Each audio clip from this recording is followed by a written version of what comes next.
Bonjour à tous. Merci de votre présence pour ce dernier webinaire dédié aux nouvelles formes de mobilité sur Saint-Étienne Métropole. Webinaires qui sont organisés dans le cadre de la Semaine du développement durable et de la Semaine de la mobilité 2020.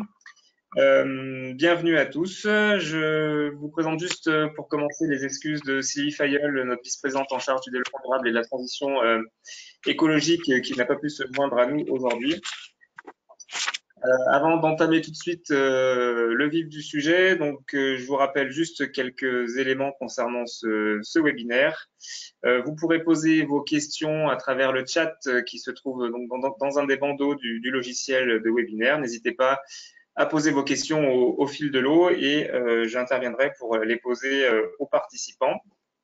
Et puis, sachez que le PowerPoint les PowerPoint qui seront présentés lors de cette session seront envoyés aux participants, aux inscrits, dans quelques jours, suite à ce webinaire. Et enfin, vous pourrez retrouver la rediffusion de ce webinaire sur les réseaux sociaux d'ici quelques jours, si toutefois vous deviez nous quitter en avance, ou si vous souhaitiez rediffuser à des collègues ce webinaire. Donc tout de suite, pour parler d'hydrogène, voir quels sont les intérêts de cette mobilité hydrogène dont on entend beaucoup parler en ce moment, ses intérêts éventuellement économiques, ses intérêts environnementaux, comment est-ce qu'on pourra à l'avenir envisager s'avitailler sur le territoire de Saint-Étienne Métropole, quelles sont les aides à disposition des entreprises pour acquérir des véhicules à l'hydrogène. Nous aurons aussi la chance d'accueillir un utilisateur de véhicules hydrogène, Monsieur Cavigioli, qui est taxi. Nous aurons son témoignage à la fin de ce webinaire. Donc, pour parler de l'hydrogène, nous accueillons donc Anne-Sophie Bancerbeau de l'ADEME Auvergne-Rhône-Alpes, Jean-Sébastien Biche de la société Impulsion, qui est une émanation de la région Auvergne-Rhône-Alpes également, on en reparlera. Donc Monsieur Cavigioli des taxis de Chaussagne et Caroline Vuaya de l'Agence locale de l'énergie et du climat de la Loire et moi-même, donc Lionel Jouve, responsable du service énergie renouvelable et écomobilité de Saint-Étienne Métropole. Alors, pourquoi déjà parler de mobilité hydrogène? Quel est son intérêt? Si on parle beaucoup de mobilité hydrogène, c'est avant tout parce qu'elle permet une mobilité décarbonée, on y reviendra, et puis surtout une mobilité sans émission de polluants atmosphériques. Alors Saint-Étienne Métropole, et je m'excuse pour la redite pour ceux qui ont déjà participé au précédent webinaire dédié à la mobilité électrique et à la mobilité des gaz. Mais donc voilà, Saint-Étienne Métropole, si elle n'est pas une des collectivités, une des métropoles les plus concernées par la pollution atmosphérique à l'échelle nationale, elle l'est quand même tout à fait, puisque vous pouvez voir cette carte de multipolluants que nous avons une partie quand même importante de la population qui est concernée par des valeurs de polluants atmosphériques supérieures à ce qui est préconisé par l'Organisation mondiale de la santé. Et notamment, on dépasse fortement ces valeurs lorsqu'on s'approche des grands axes autoroutiers du territoire. Donc voilà. Ceci s'explique par le fait que la pollution atmosphérique est essentiellement due d'une part au chauffage, au mode de chauffage, mais aussi en grande partie donc à la mobilité et aux émissions de polluants qui sont engendrés par les véhicules que nous utilisons au quotidien. Les conséquences sanitaires, elles sont multiples. La pollution atmosphérique est source de maladies chroniques comme l'asthme, des bronchites, des thromboses. Et les polluants atmosphériques sont reconnus comme cancérogènes certains pour l'homme par l'Organisation mondiale de la santé. Plusieurs études ont eu lieu et ont conclu à un peu plus de 300 000 morts en Europe chaque année, morts prématurées, et à 48 000 morts prématurées chaque année en France. Donc ça représente 9% de la mortalité à l'échelle nationale. En 2014, l'ARS Rhône-Alpes a sorti une étude également qui conclut à 200 morts prématurées, soit 5% des décès, qui pourraient être évités sur Saint-Étienne Métropole et le bassin d'air stéphanois d'une manière générale, si on réduisait la pollution atmosphérique aux valeurs guides qui sont préconisées par l'OMS. Donc chacun d'entre nous perd entre guillemets 8 mois d'espérance de vie du fait de la pollution atmosphérique. Et puis, il y a aussi toutes les conséquences économiques de cette pollution atmosphérique, puisque Elle abîme notamment les bâtiments. Il faut rénover les façades plus régulièrement. Il y a tout un tas de, bien entendu, toutes les dépenses de santé, etc. Mais voilà, on estime qu'il y a un coût économique, et c'est un rapport sénatorial qu'il a évalué, à un peu plus de 100 milliards d'euros par an en France du fait de cette pollution atmosphérique. Pour la réduire, cette pollution atmosphérique, eh bien, le ministère notamment estime qu'il y a un outil qui doit être développé plus que les autres, c'est celui de la zone à faible émission. La France, voilà, il y a 22 collectivités en France aujourd'hui qui sont engagées dans une démarche de zone à faible émission. Il y a un peu plus de 300 zones à faible émission en Europe à l'heure actuelle. Et donc, le concept de cette zone à faible émission, c'est d'interdire l'accès des territoires les plus densément peuplés aux véhicules les plus polluants. Donc tout ça se met doucement en place en France. On a quand même pas mal de retard par rapport à de nombreux pays européens. Sur certaines métropoles, ce qui est prévu, je ne sais pas si les participants peuvent couper les intervenants peuvent couper leur micro, on a quelques interférences. Donc sur Saint-Étienne Métropole, ce qui est prévu, c'est une mise en place de cette ZFE, zone à faible émission, à partir de mi-2021 à peu près. Ça devait être fin 2020 et puis à cause du Covid, cette échéance a été reportée. Nous allons prochainement lancer la concertation liée à cette zone à faible émission. Ce qu'on peut dire, c'est qu'elle visera à terme à exclure d'un périmètre dont je vais vous présenter les contours dans quelques minutes, à exclure donc les poids lourds les plus polluants, c'est-à-dire ceux qui sont non classés, donc immatriculés avant le 30 septembre 2001, les poids lourds qui sont classés 5 et 4, donc les Euro 3 et les Euro 4, et donc au final tous les poids lourds immatriculés avant le 1er octobre 2006. En parallèle, cette même démarche va s'étendre aux véhicules utilitaires légers, dont l'objectif est également de viser les non classés, les critères 5 et 4, c'est-à-dire tous les véhicules immatriculés avant le 1er janvier 2001. Donc, on se base pour cette ZFE sur ces vignettes critères que vous voyez là, qui sont aussi celles qui sont utilisées en période de pic de pollution, en sachant que dès aujourd'hui, on a déjà eu l'hiver dernier un premier arrêté préfectoral, les véhicules les plus polluants, généralement les non classés 5, 4 et potentiellement les 3, peuvent être interdits de circuler sur un périmètre donné qui peut éventuellement s'étendre à tout le département en cas de pic de pollution sévère. C'est une décision préfectorale qui peut prendre, voilà, qui peut mettre en place cette interdiction. En général, on est concerné sur quelques jours par an, soit plutôt l'hiver, quand il y a des pics de pollution liés notamment avec beaucoup de chauffage, soit en été avec les pics à l'ozone et en période de forte chaleur. Donc, concernant le périmètre, vous le découvrez ici, il est assez connu, c'est celui du triangle autoroutier stéphanois, avec l'ARN 88 d'une part, la 72 d'autre part, et puis la route départementale qui relie Villars à la Ricamarie en passant par Saint-Genélaire. Donc, l'idée, c'est d'interdire à l'intérieur de ce périmètre la circulation des véhicules les plus polluants, en sachant que la circulation sur ces axes que je viens de citer pour le transit sera, elle, toujours autorisée, quel que soit le niveau de performance environnementale entre guillemets des véhicules. Donc ça, c'est le cadre. Et puis, comme je vous le disais, la concertation va se mettre en œuvre à partir de cet automne pour définir à quel est le calendrier qui va s'appliquer à ces restrictions, en sachant que voilà, la première étape, c'est les poids lourds et uniquement les poids lourds non classés qui seront interdits à l'intérieur de ce périmètre, a priori au mois de juillet prochain. Et puis ensuite, les interdictions seront progressives, a priori jusqu'à une date qui voilà, est à fixer aux alentours de 2024-2025. Voilà pour cette petite introduction sur la ZFE. Si vous avez des questions, n'hésitez pas à les poser via l'onglet chat du logiciel. Et puis, je vais donc passer la parole à Anne-Sophie pour l'ADEME qui va nous présenter l'intérêt notamment environnemental de la solution hydrogène, de la technologie hydrogène pour, pour la mobilité des véhicules. Je te passe la main, Anne-Sophie. Merci Lionel, bonjour à tous. Alors je fais passer ma présentation normalement. Est-ce que vous avez mon écran qui s'affiche? On a un écran bleu, tout bleu. Alors c'est pas le bon écran, c'est parce que voilà. Alors là, je vais avoir un petit souci. Ah, on Alors, l'a vu, on l'a vu un petit bout. Voilà, ça y est. ok. Est-ce que vous le voyez en entier? Excusez-moi, un réglage technique. Il manque plus que le plein écran, a priori. On va essayer le plein écran. Vous le voyez en mode présentation? C'est ça. Est-ce que ça va quand même?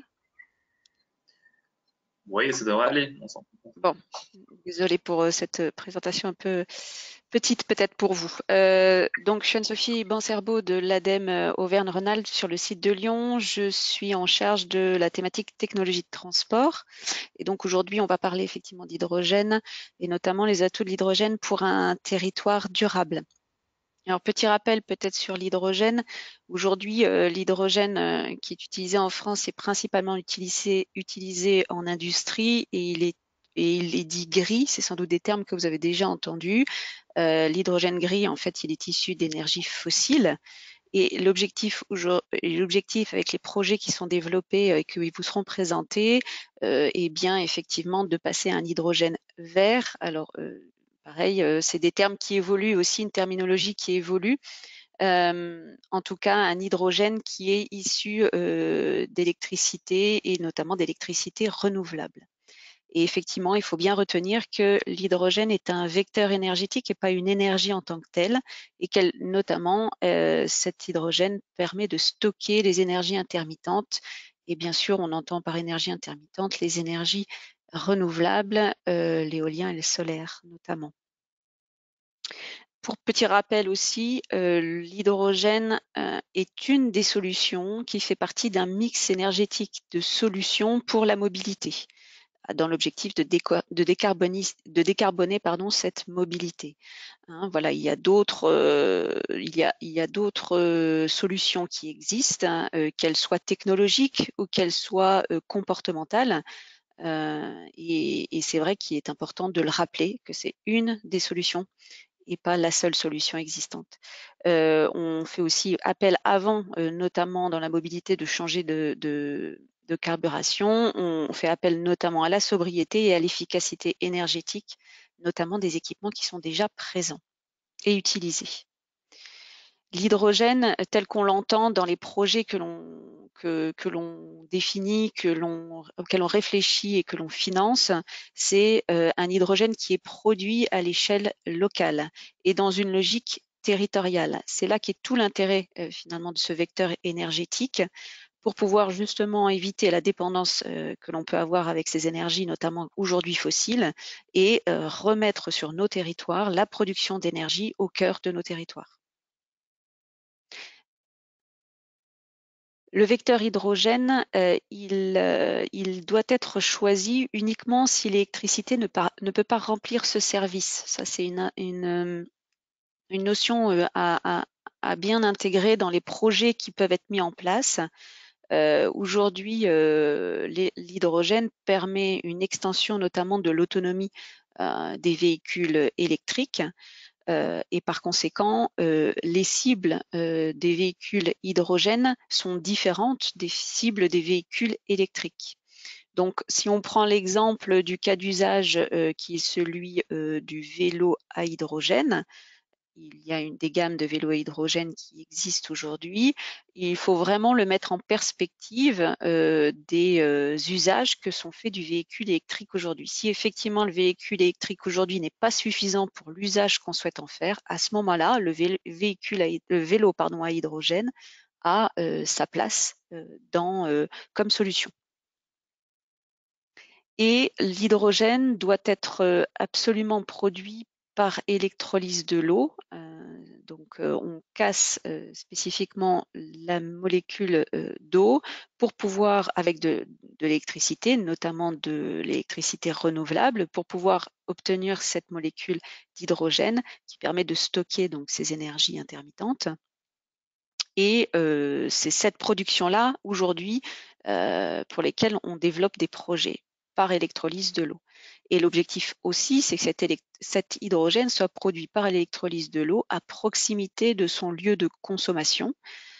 Si l'hydrogène est produit par vaporéformage, c'est-à-dire par cassage de la molécule de méthane au niveau des énergies fossiles, à ce moment-là, le bilan carbone n'est pas bon du tout.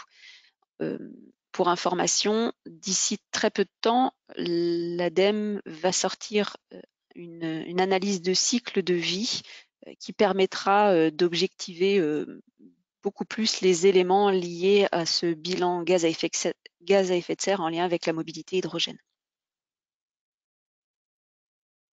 Alors, quelques forces et quelques faiblesses de l'hydrogène, parce qu'il y a des forces et des faiblesses, bien sûr. La force, et on l'a peut-être dit tout à l'heure déjà, c'est qu'effectivement, il y a 0 émission à l'échappement. On a une autonomie beaucoup plus importante que l'électrique, et ça, c'est un point très important. On a une rapidité de plein qui est aussi intéressante pour ce type d'utilisation mobilité. On a également, et vous l'avez entendu, via le plan de relance qui a été lancé il y a peu de temps, mais déjà avant, un enjeu économique de développer une filière hydrogène en France et notamment en Europe pour pouvoir donc avoir de vrais atouts européens et français par rapport à la production et l'utilisation de cet hydrogène. Et on a également cette possibilité, comme je vous le disais, de produire cet hydrogène, cette énergie au niveau territorial. Et c'est là qu'est tout l'intérêt de l'hydrogène aujourd'hui. Aujourd'hui, les faiblesses, et je l'ai déjà dit, c'est effectivement que la production d'hydrogène, elle est majoritairement issue d'énergie fossile. Donc aujourd'hui, il faut bien faire attention à la provenance de l'hydrogène si un projet venait à se développer sur vos territoires. On a un coût de véhicule qui est relativement élevé. Ça sera peut-être détaillé un petit peu plus loin. Et aujourd'hui, on a peu de gamme de véhicules et peu de stations encore. Effectivement, c'est une nouvelle filière qui se développe, notamment dans l'utilisation mobilité de cet hydrogène. Et par conséquent, on a des gammes de véhicules qui ont vocation à s'étoffer et des nombres de stations, un maillage des territoires avec des stations hydrogène qui a vocation à augmenter. Et rapidement, pour terminer, les cibles pertinentes liées à l'utilisation de cette mobilité hydrogène, elle est multiple. Aujourd'hui, on n'a pas forcément, des véhicules correspondant à toutes les sources. En tout cas, il y a des programmes qui permettent de développer des véhicules existants, des véhicules à venir sur la technologie hydrogène. Aujourd'hui, les cibles, elles sont quand même assez larges, comme vous disiez. Donc, les véhicules longue distance, le poids lourd et le fret, les flottes de taxis pour des véhicules légers à utilisation intensive, des véhicules utilitaires légers avec longue distance quotidienne, des véhicules donc, qui sont aussi utilisés intensément, des transports en commun comme les bus et les cars, des bennes à ordures ménagères et des trains hydrogène qui sont donc déjà existants en Allemagne et qui se développent également en France pour les années à venir. Voilà pour ce que je souhaitais vous partager. Parfait, merci beaucoup Anne-Sophie. Écoutez, je vais passer tout de suite la parole et l'écran à Jean-Sébastien Biche de Impulsion, qui va nous expliquer qu'est-ce que c'est qu'Impulsion et quels sont ses objectifs.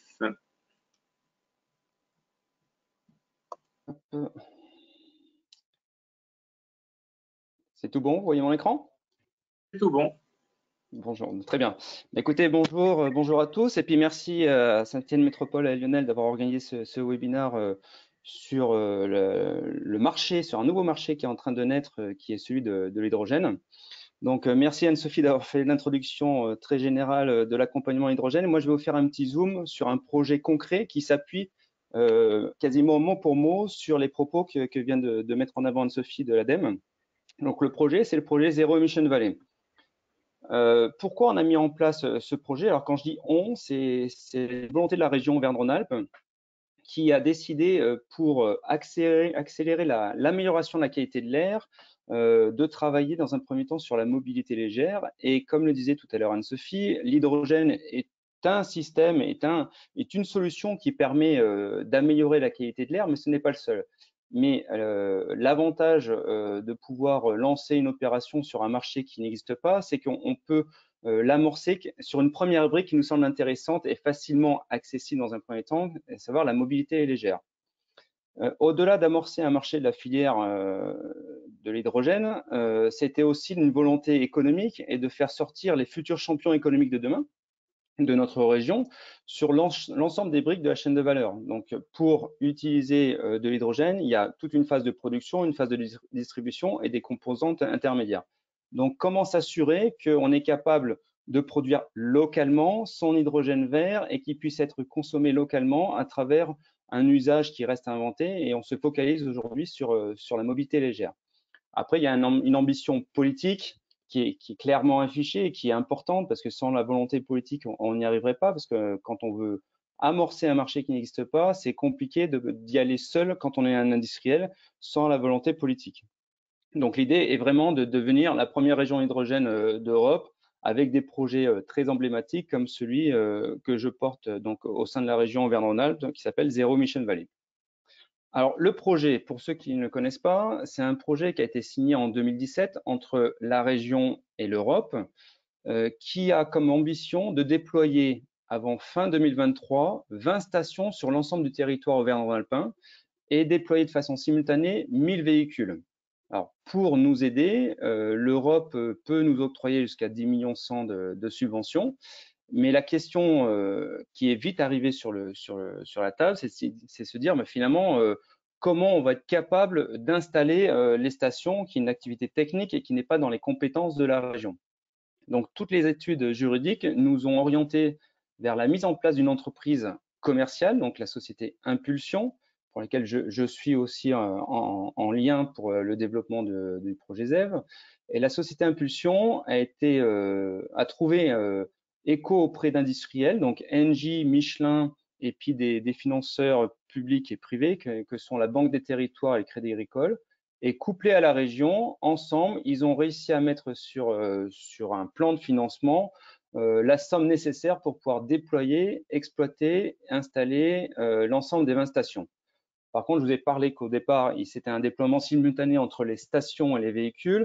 Mais pour pouvoir faire venir les véhicules, il y a une subvention qui a été mise en place, qui est portée par la région, par l'Europe et par l'ADEME, et qui permettent ces trois subventions de compenser le coût d'achat entre un véhicule thermique diesel comparé à un véhicule hydrogène. L'implantation, parce que c'est important d'avoir en tête que l'objectif à travers ce projet, c'est de pouvoir mailler le territoire. C'est bien beau d'avoir une station et des véhicules qui tournent autour, mais c'est encore plus intéressant de se dire que finalement, on peut traverser sans crainte et sans contrainte l'ensemble du territoire. Donc, vous avez sur ce mapping une liste indicative, hein, comme l'indique le titre, de stations potentielles qui vous permet, voilà, de nord au sud et de l'est à l'ouest, de traverser la région Auvergne-Rhône-Alpes. Alors, je vous ai parlé tout à l'heure de l'intérêt et de la nécessité de faire déployer simultanément les stations et les véhicules. Je vais dire quelque chose de très évident, mais avoir des véhicules lorsqu'on a une station, c'est bien, mais s'assurer que les véhicules roulent pour assurer une rentabilité, une pérennité autour de la station, c'est encore mieux.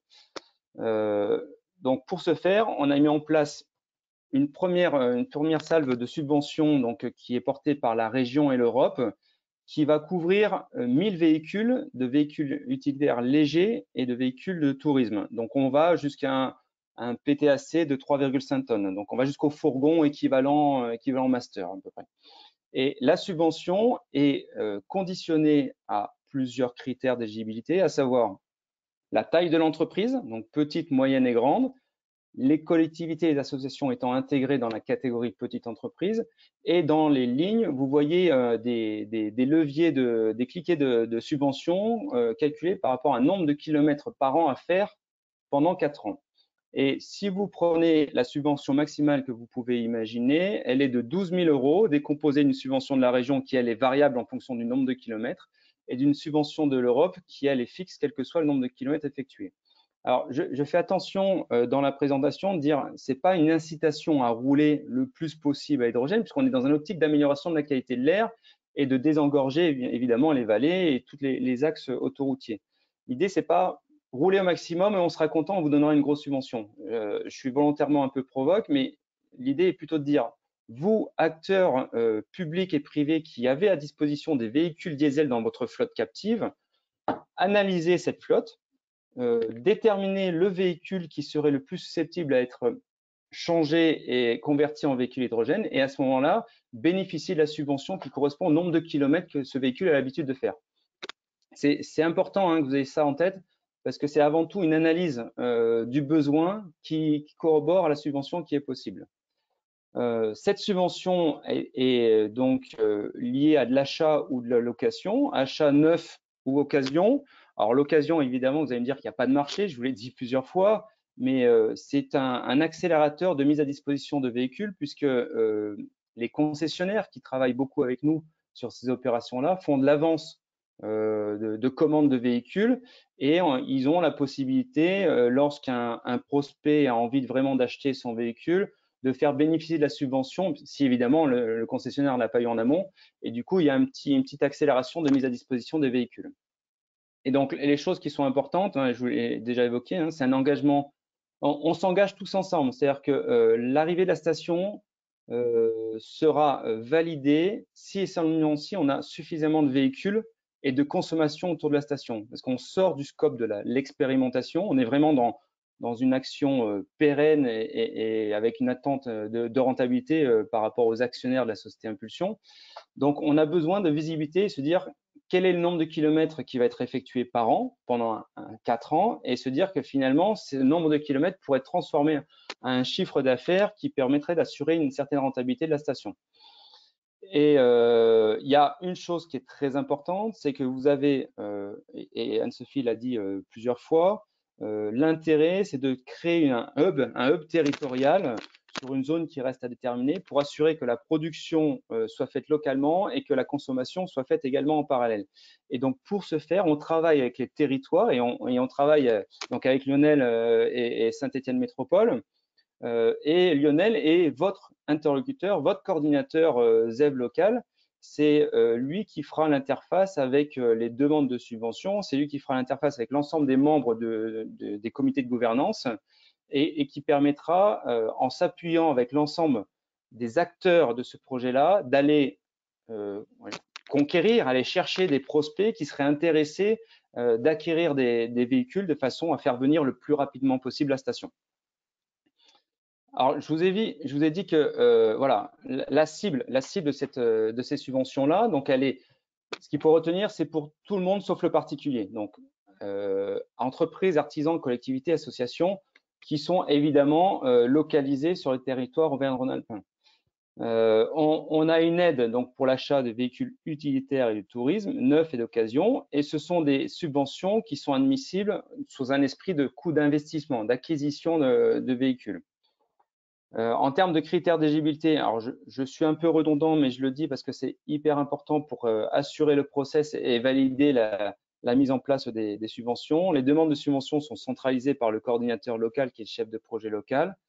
Chaque véhicule doit être attaché à une station, qui soit du projet ZEV ou non, mais si ce n'est pas une station ZEV, il faudra à ce moment-là enlever la subvention de l'Europe qui est équivalente de 3 400 €.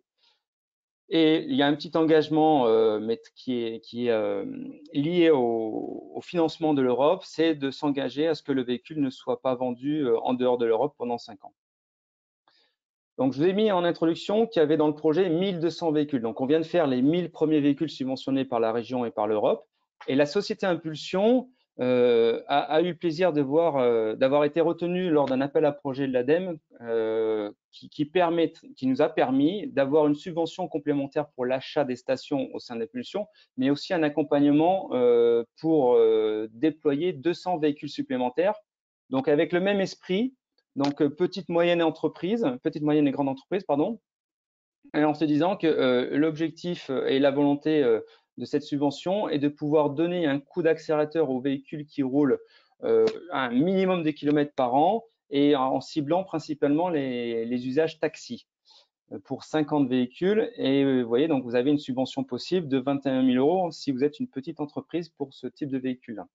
Et il y a un zoom aussi fait pour 148 fourgons, donc qui seront commercialisés normalement, si tout va bien, à la fin du deuxième semestre 2021. Donc, on attend du Peugeot, du Renault et du Citroën en tant que fourgon.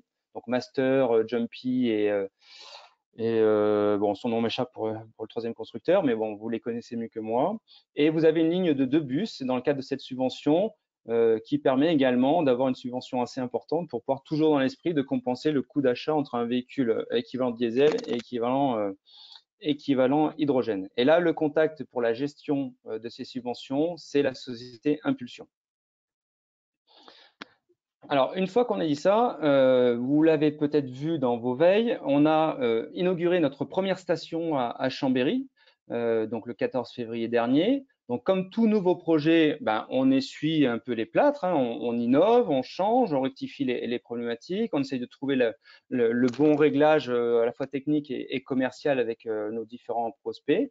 Et c'est ce que je voulais mettre en avant, c'est que ce projet-là, la réussite du projet des 20 stations, c'est la somme de la réussite de toutes les stations. C'est-à-dire que quand on réussit une zone de chalandise autour d'un territoire défini, par exemple comme celui de Chambéry, on va faire en sorte que ce territoire-là soit dans son autonomie et sa réussite complète. Et l'ensemble des réussites des 20 stations fera la réussite globale du projet. Et pour ce faire, on a systématiquement besoin d'un engagement politique. Donc sur Saint-Étienne Métropole, ça y est, c'est fait, l'engagement de partir sur le projet ZEV est bien ancré. La nomination d'un chef de projet, c'est fait, c'est votre invité, la personne qui vous invite aujourd'hui au webinaire, c'est Lionel Joub, le chef de projet ZEV.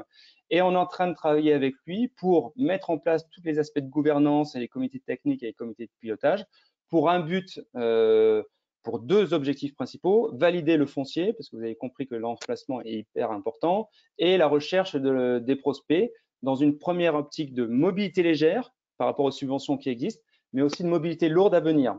Et ça peut peut-être intéresser ceux qui sont présents aujourd'hui au webinaire, puisque la région travaille dans l'accompagnement de l'acquisition de bus, de bennes à ordures ménagères, pour pouvoir encore accélérer l'arrivée de la station, puisqu'on aura des consommateurs un peu plus importants et l'ensemble des collectivités pourront prendre leur rôle d'acquisition de bus ou de bennes à ordures ménagères pour accélérer l'arrivée de la station.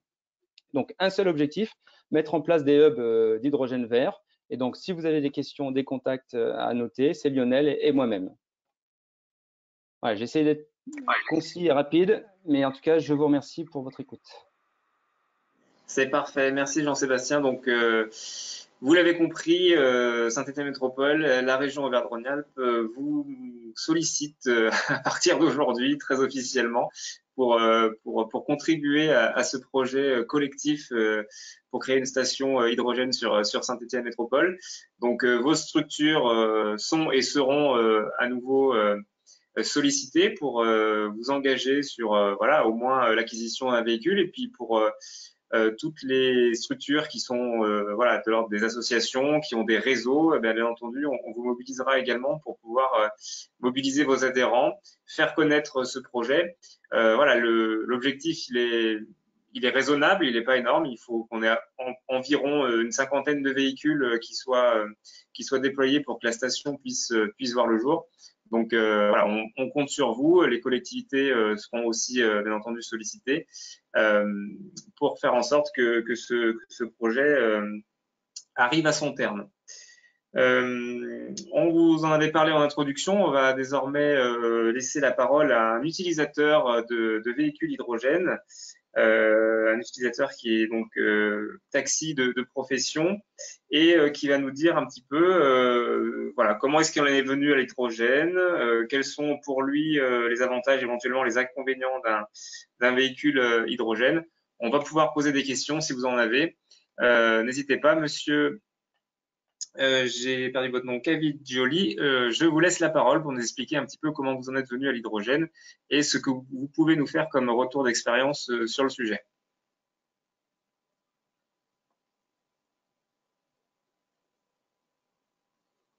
Est-ce que vous nous entendez? En tout cas, on ne vous entend pas. Et votre micro est coupé visiblement.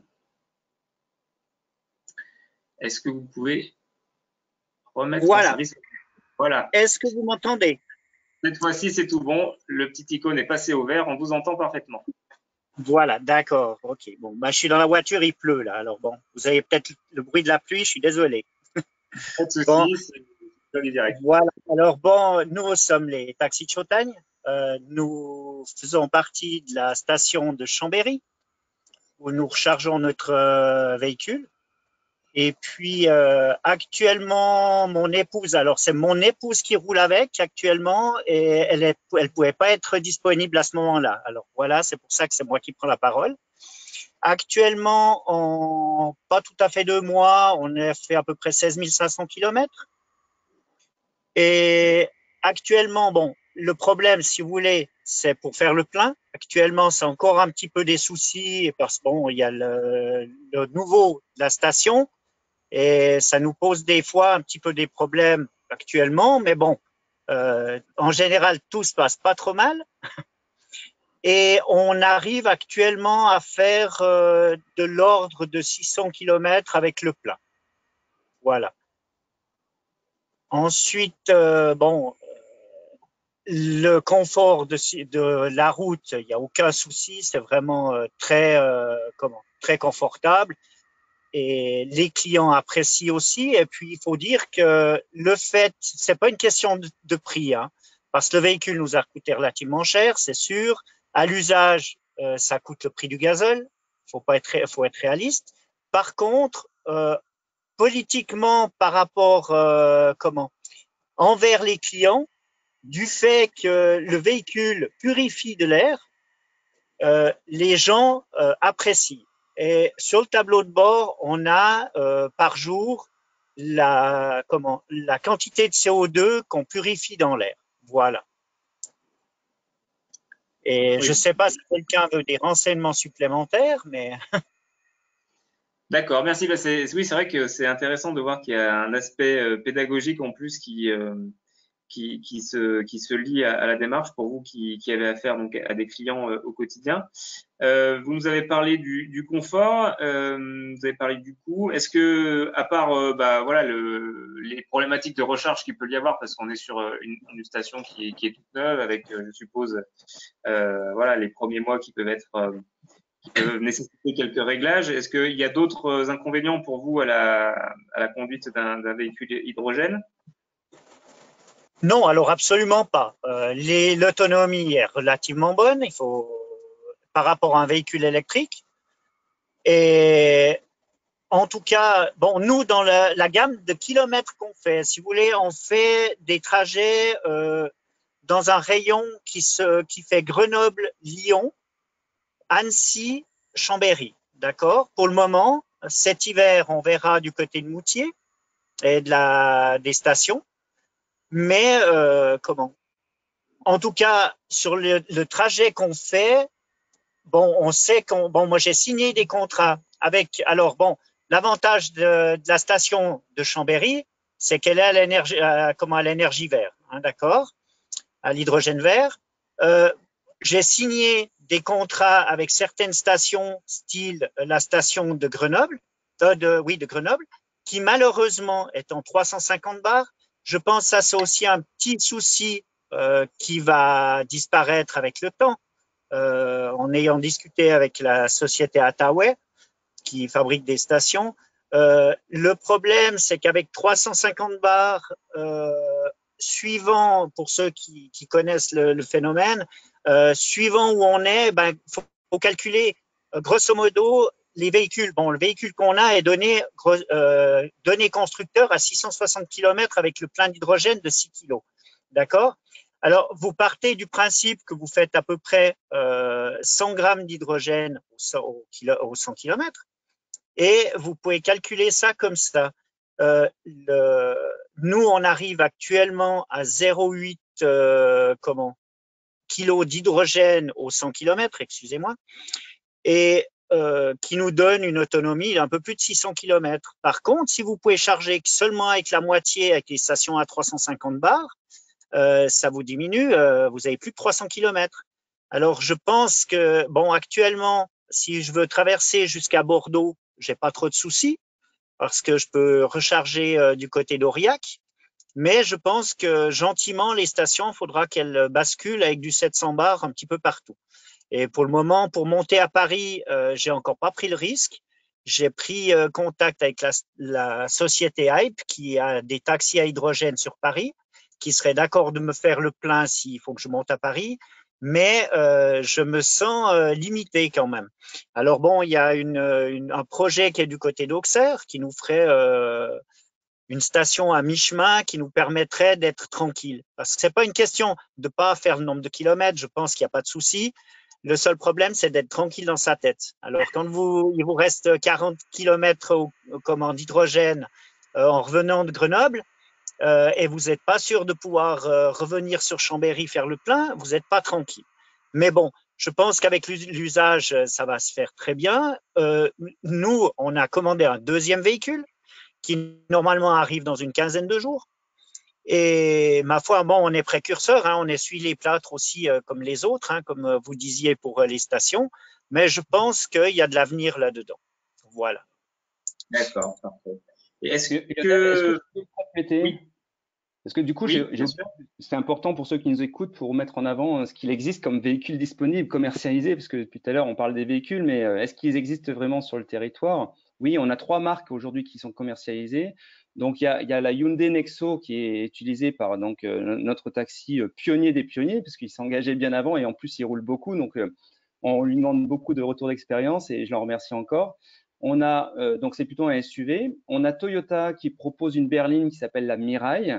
Et on a un Kangoo qui est donc Renault, qui a une particularité, c'est que c'est un véhicule hybride dans l'hybridation, puisqu'elle est à la fois batterie électrique et à la fois hydrogène. Donc, on a rajouté ce qu'on appelle un kit extender d'hydrogène qui permet de doubler l'autonomie du véhicule.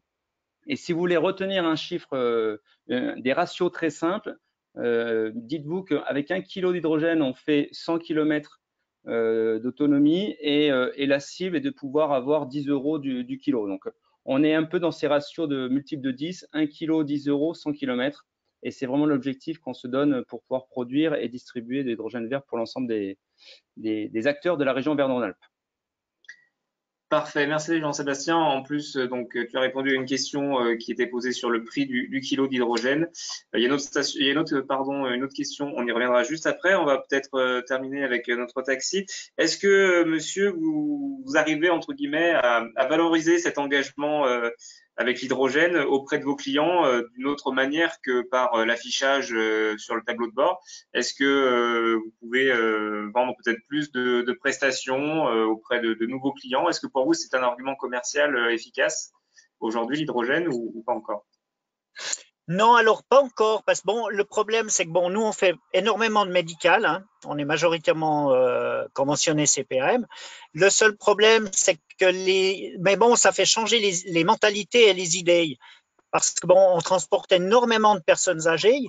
Et pour eux, quand on parle d'hydrogène, ils voient le zeppelin en feu. Alors, le problème, c'est que je pense qu'après, ils discutent avec la famille, avec les enfants, tout ça, qu'ils ont roulé à l'hydrogène. Et je pense que ça va être, ça va être long, mais je pense que les mentalités vont changer. Voilà, sur ce point de vue-là. Hein, alors qu'il n'y a vraiment aucun problème, aucun risque avec toutes les sécurités qu'il y a sur les véhicules actuellement. Je pense que même sur les stations, d'ailleurs, la station à Chambéry, il y a eu un petit problème l'autre jour, tout s'est mis en sécurité, il n'y a aucun souci, il ne faut pas avoir peur de l'hydrogène dans le sens que de voir le Zeppelin en feu comme ça se passait dans les années 30. Voilà. D'accord, très bien. Est-ce que vous avez un élément peut-être à ajouter pour les participants qui nous écoutent sur votre expérience de la conduite d'un véhicule hydrogène, ou est-ce qu'on a fait le tour selon vous? Non, alors juste une petite chose encore, c'est que c'est une conduite qui se rapproche aux voitures électriques, hein, si on veut. Au départ, les personnes qui prennent la voiture au départ font à peu près 1,2 kg au 100 km. Et avec l'usage, en travaillant avec les récupérations, on anticipe beaucoup, avec la récupération d'énergie, avec des freinages anticipés, si on veut, où c'est la pile à combustible qui récupère l'énergie, le fait c'est qu'on arrive à 800 grammes. Et on a baissé de 400 grammes en un mois de consommation. Et je pense que c'est une conduite vraiment différente qu'une voiture classique à gazoil. Hein. Faut pas, ça n'a rien à voir. Voilà. Simplement ça que je voulais dire. Et puis, voilà, Mais les c'est gens important, ils vont s'habituer facilement. c'est important de préciser que le comportement, l'éco-conduite, voilà, peut amener à des économies de carburant importantes, et vous en faites une nouvelle fois la preuve. Merci beaucoup pour votre témoignage et merci pour cette implication dans ce projet pionnier. C'est important d'avoir des entreprises, des gens comme vous pour, voilà, pour lancer de nouvelles technologies qui font avancer tout le monde. Merci beaucoup. Ah ben, merci à vous et puis merci à tout le monde. Et puis bonne continuation. Merci, bonne journée. Bonne journée. On revient à une question du coup pour Jean-Sébastien. On a un petit peu évoqué le sujet tout à l'heure. Y a-t-il un positionnement défini de la future station stéphanoise? Alors, non, parce que vous avez compris, évidemment, quand on fait une prospection, on essaye de voir qu'autour de cette zone définie, prédéfinie, il y a de l'activité de transport et de déplacement. Mais vous avez compris que pour faire valider une station, il fallait une garantie d'avoir un certain nombre d'acquéreurs. Donc, on va travailler donc avec Saint-Étienne Métropole et Lionel pour identifier des zones et autour de ces zones, voir s'il y a une appétence forte pour aller chercher les acquéreurs. Donc, on a prédéfini, mais aujourd'hui, ce n'est pas défini. Par contre, il y a une cible de mettre 2 stations sur l'ensemble du territoire de la métropole. Voilà, donc rien de défini, ça dépendra forcément à la fois des prospects qui peuvent se manifester et puis aussi des possibilités foncières. Mais je vois que c'est Ludovic Millet qui posait la question à l'agence d'urbanisme. Voilà, vous savez que le foncier est parfois un peu compliqué sur la métropole de Saint-Étienne, mais voilà, on travaille à trouver des options, en tout cas, qui pourraient permettre de répondre à tous les besoins de cette station, à la fois en termes d'accessibilité, de visibilité, de surface, etc.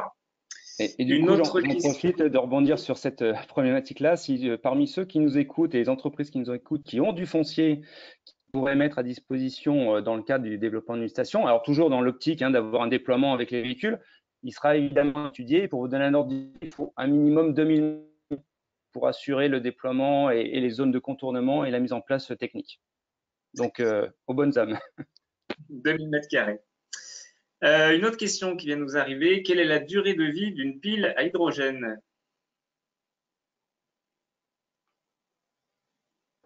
Anne-Sophie, tu as les réponses? Oh non, je n'ai pas la réponse comme ça. Je regarde et je trouve la réponse et je vous la donne. Ça marche, pas de souci. En attendant, eh bien, écoutez, si vous avez d'autres questions, n'hésitez pas à les poser via à nouveau le volet questions du logiciel de webinaire. En attendant de ces nouvelles questions et puis la réponse à cette question, je vous propose de passer à la présentation de l'ALEC 42. Pour voilà, si vous êtes intéressé par la démarche hydrogène, mais que vous êtes aussi intéressé par une démarche plus globale en matière de mobilité, eh bien, l'Agence locale de l'énergie et du climat et sa mission mobilité sont là pour vous aider à mettre en place voilà, une démarche globale cohérente avec vos salariés. Caroline, c'est à toi. Bonjour, merci à vous. Bonjour à tous. Est-ce que tout le monde m'entend bien et mon écran est visible? C'est parfait. Ok, merci. Donc, j'ai plaisir effectivement à intervenir auprès d'entreprises, mais aussi de particuliers, de collectivités ou voilà, de structures qui auraient des velléités sur la partie mobilité, sur comment on se déplace pour des déplacements professionnels, mais aussi pour des déplacements domicile-travail. L'ALEC, on est une agence locale de l'énergie du climat. J'interviens sur l'ensemble du département de la Loire. Ce sont les élus de ce département qui financent cette agence et je réponds à l'ensemble des sollicitations qui me sont demandées. Par rapport au sujet des mobilités propres et notamment de ce qu'on vient d'entendre sur l'hydrogène, moi j'interviens, je dirais, complètement d'une manière plus globale pour trouver les besoins, apporter des réponses adaptées à l'entreprise ou à la structure qui en fait la demande. D'une manière générale, j'interviens vraiment dans cette dynamique d'une mobilité durable avec un bouquet de mobilité qui représente l'ensemble des solutions qui peuvent être proposées à telle ou telle entreprise. L'hydrogène est une des solutions, un des bouquets, une des solutions possibles peut-être pour vous. En tout cas, elle fait partie de ce bouquet de mobilité. J'interviens évidemment dans ce contexte-là, à savoir de pollution. Lionel l'a très justement rappelé, des enjeux importants sur la qualité de l'air, mais aussi de rappeler qu'on a du travail à faire, et comme l'a dit très bien la personne qui a témoigné, l'entreprise qui a témoigné, les comportements sont à changer. On a des comportements de mobilité qui sont très ancrés sur le véhicule individuel et donc thermique. Et donc, le passage vers une mobilité plus propre est à accompagner. Et on voit par rapport à ce chiffre-là qui est de 24% des trajets qui font entre 2 et 3 km en voiture, montre qu'on a encore du travail. On a une loi LOM qui aujourd'hui vient d'être votée fin décembre dernier et qui révolutionne complètement l'organisation des mobilités en termes de gouvernance, qui fait quoi, qui organise quoi. La région devient chef de file et les territoires, les territoires comme des petites communautés de communes rurales vont pouvoir se saisir de la compétence mobilité, alors que jusqu'à présent, seules les grandes agglomérations organisaient du transport en commun sur leur territoire. Donc, on est en pleine révolution. Et l'enjeu de la loi LOM, j'aime à le rappeler, 4 objectifs, dont le premier parle, c'est sortir de la dépendance automobile au sens évidemment thermique et polluante. Voilà. Mais aussi accélérer les croissances des nouvelles mobilités, redonner la part au vélo, à la marche à pied, à ces mobilités nouvelles qu'on voit de plus en plus et multimodales dans les grandes agglomérations, où on va faire un trajet avec peut-être au départ de la marche, du vélo, et puis on va prendre un train, et puis on va peut-être finir avec une voiture en autopartage pour aller encore plus loin. Voilà, c'est des nouvelles habitudes aujourd'hui qui émergent et pour lequel le législateur encadre maintenant ces pratiques. Vous avez une illustration aussi ici qui montre, j'aime beaucoup cette image parce qu'elle montre les conséquences en termes de superficie et d'empreinte du foncier de nos choix de mobilité. Et donc, le même nombre de personnes qui se déplaceraient en voiture, en bus ou à vélo n'ont pas du tout le même besoin en termes de géographie. Voilà. Donc, mon travail à l'ALEC, c'est donc parfois tout simplement informer en fait des solutions. Le webinaire qu'a organisé Saint-Étienne Métropole, et je les remercie à travers ces 3 webinaires sur 3 solutions de carburation pour les véhicules, sont une information nouvelle. On voit que les choses avancent sur ce sujet-là. Donc, c'est informer. Il y a peut-être une station future hydrogène proche de chez vous. Donc moi, avec le partenariat que j'ai avec Lionel, avec les agglos, avec les industriels, eh ben, je peux aussi vous donner ces informations au plus près de vos besoins. J'accompagne les structures et les entreprises parfois pour développer des nouveaux services. Je développe des plans de mobilité avec des diagnostics pour comprendre comment vous fonctionnez aujourd'hui, quel est votre besoin. Et puis, je conseille justement par rapport à vos pratiques les solutions qui seraient les plus adaptées et à vos objectifs aussi. Concrètement, qu'est-ce que c'est?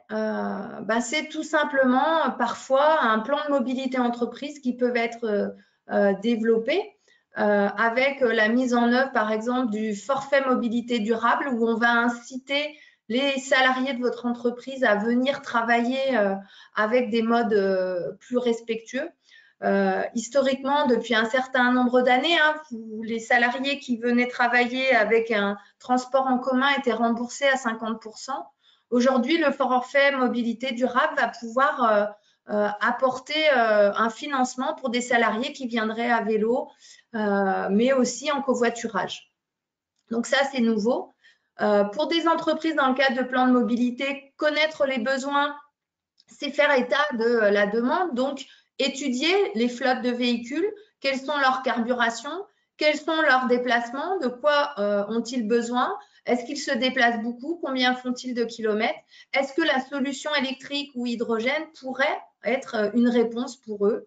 C'est des réponses et des éléments que je peux étudier.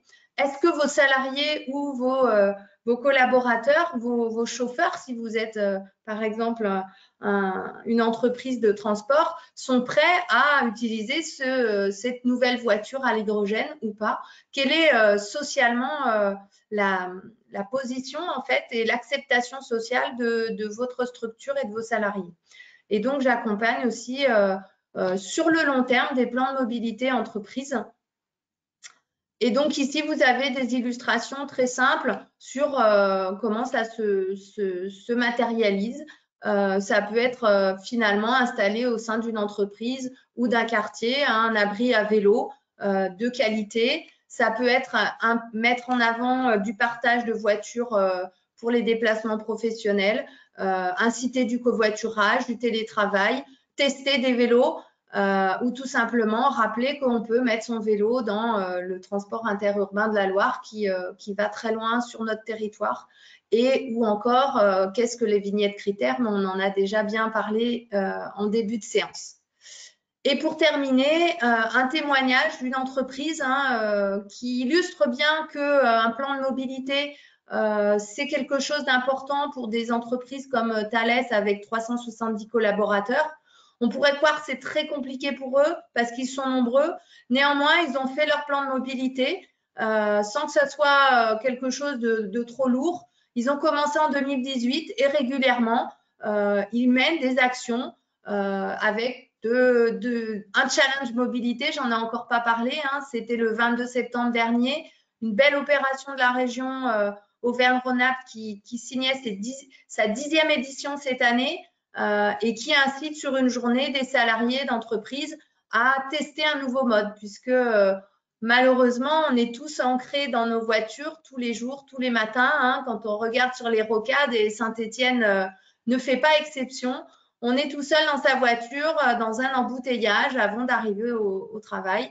Et c'est là-dessus que le plan de mobilité peut apporter des solutions à ses salariés. Voilà.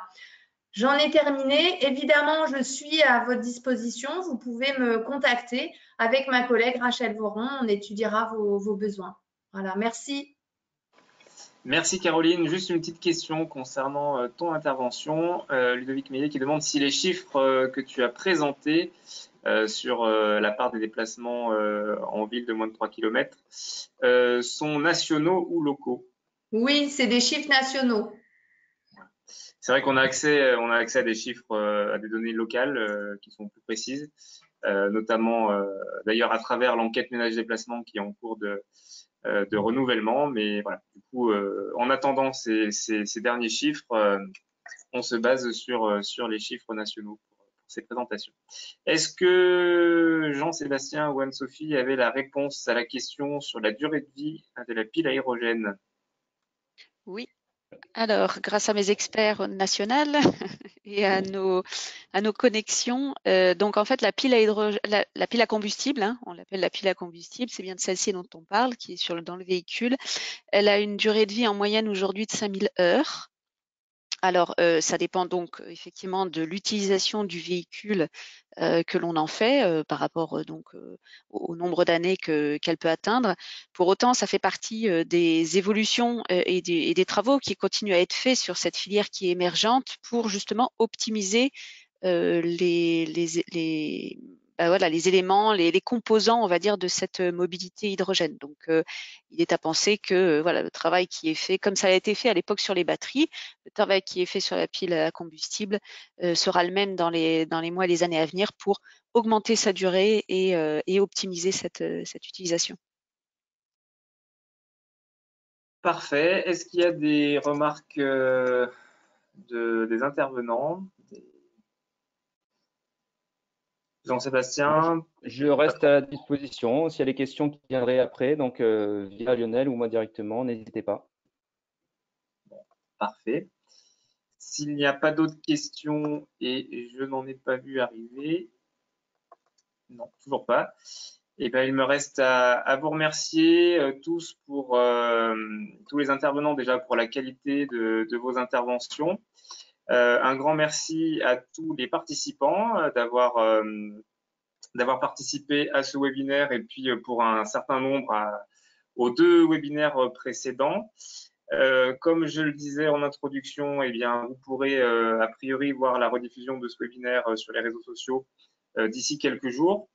Et les PowerPoint, donc les présentations qui vous ont été faites sur tous les webinaires, vous seront envoyées d'ici quelques jours également directement dans votre boîte mail pour que vous puissiez voilà, récupérer toutes les informations qui vous intéressent. Merci beaucoup, bonne fin de journée et bonne fin de semaine à tous et au plaisir. Au revoir. Merci à toi Lionel, au revoir. Au revoir.